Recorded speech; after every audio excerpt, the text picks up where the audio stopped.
What's going on, everybody? Welcome to the After Effects Showtime's College Football Final Week 5. I'm your host, LeBron Stephen, but you can call me LBZ, L Boogie, Big Brown, B Ron, LB, Barani.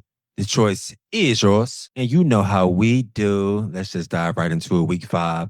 We actually got to start with the Friday action. We had number 8 Florida State at Virginia, unranked night game, first game on the docket, and Florida State went down in double overtime, 38-46. Virginia was able to get the win. Florida State quarterback Thomas Castellanos, 18 for 32, 254 yards, one touchdown, two interceptions, and had 14 carries for 78 yards with one touchdown. He was massively productive. If anybody saw the highlights or the footage from the end of this game, did you all see how the crowd rushed the field? I've seen and been a part of some insane crowd rushes, after big games or overtime games or, a winning field goal, but never seen the wide receiver, those three players with a wide receiver and two DBs disappear like that so quickly. So I guess that's kind of what I'm trying to allude to. And I've never seen it happen that quickly. So that was a massive game to kind of start off week 5 of the college football week 5. However, Virginia quarterback Chandler Morris had a pretty solid game, as Virginia was able to eke out that win, going 26 for 35, 229 yards, two touchdowns.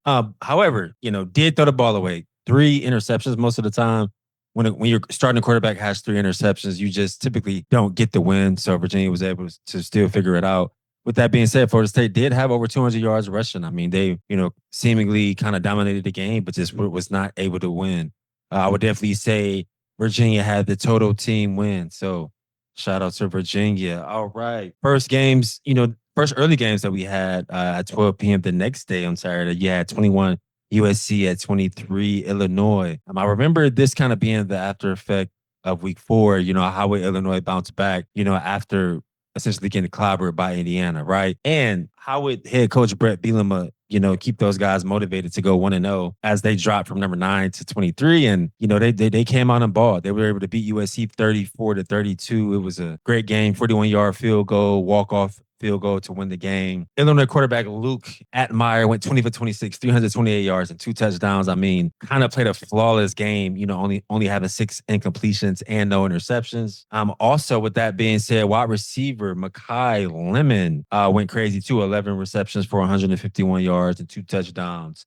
USC did battle. I think they battled their ass off. Quarterback Jaden Mawaba went 30 for 43, 364 yards and 2 touchdowns. I'm not sure if Makai Lemon plays for USC or Illinois.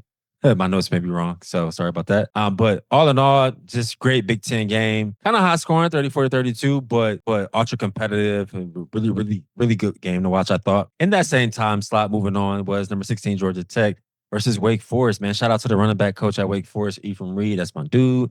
Got those running backs running hard and the offense playing hard. Georgia Tech was able to barely win this game 30-29, and it went into overtime. I thought this was a very competitive game.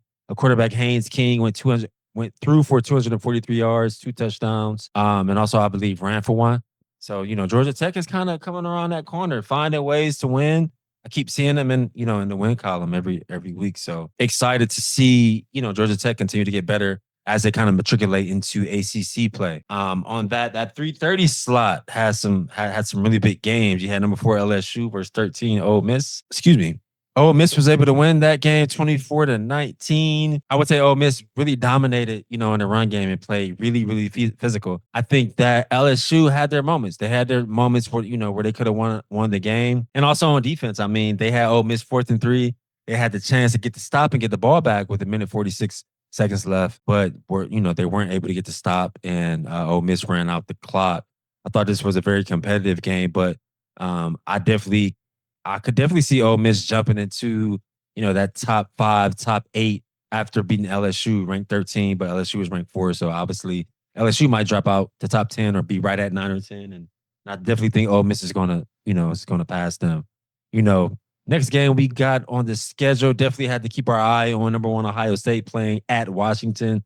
They were able to win 24-6, kind of, pulling away in the 4th quarter, but I thought the game was kind of closer than what the score says. Quarterback Julian Sand went threw for 208 yards and 2 touchdowns.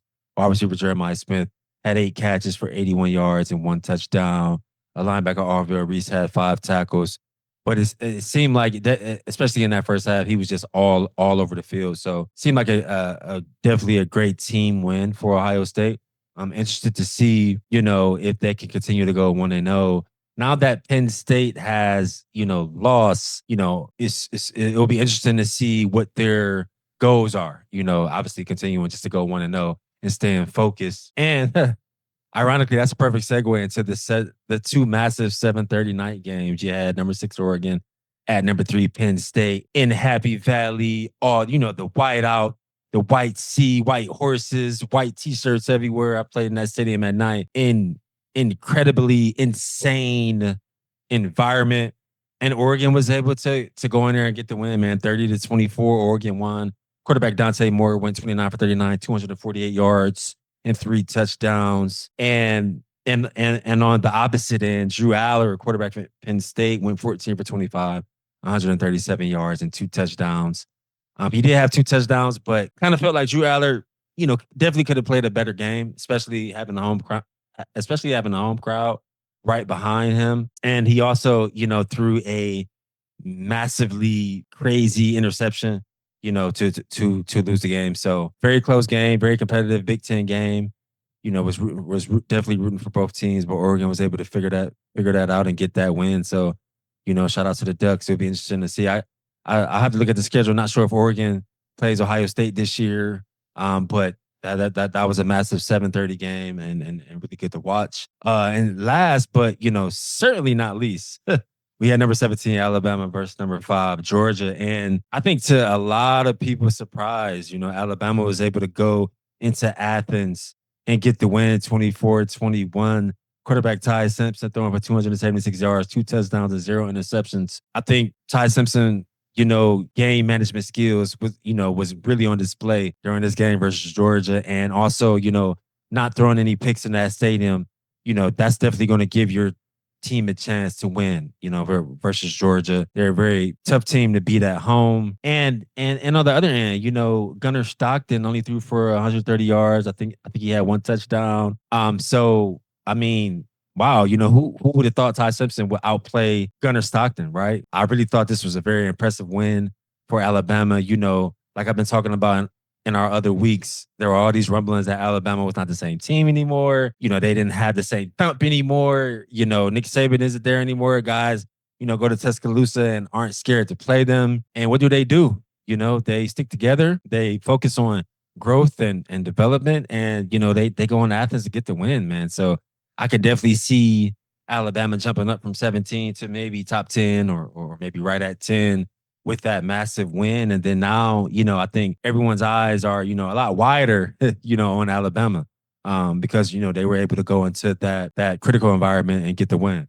So shout out to Roll Tide. Very, very interested and excited to see how Alabama continues to, get better and try to go 1-0, as they continue to play more SEC teams. So definitely thought week 5 was a probably the most competitive week thus far. I mean, you had top 25 matchups galore and at the 12 p.m. games, and then you had a top 15 matchup and at the 3:30 game. Then you had a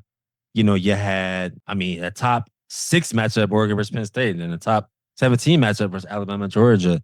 I was really hoping that, my Hawkeyes would pull out that win versus Indiana. They had a McKinnick, and it was a very close and tight game, but Indiana was able to eke out the win 20-15. They were number 11 last week, so I'm sure they're going to, maybe jump up into that top 10. Really hope the Hawks get it done, but unfortunately, they were not able to. And yeah, that is all we had, guys, for week 5. If you are watching this episode on YouTube, please subscribe to LeBron Daniel TV. If you are listening to this podcast, wherever you get your pods, please subscribe to the After Effects show. And yeah, until the next time, we will see you guys next week in week 6. Have a good one. Peace.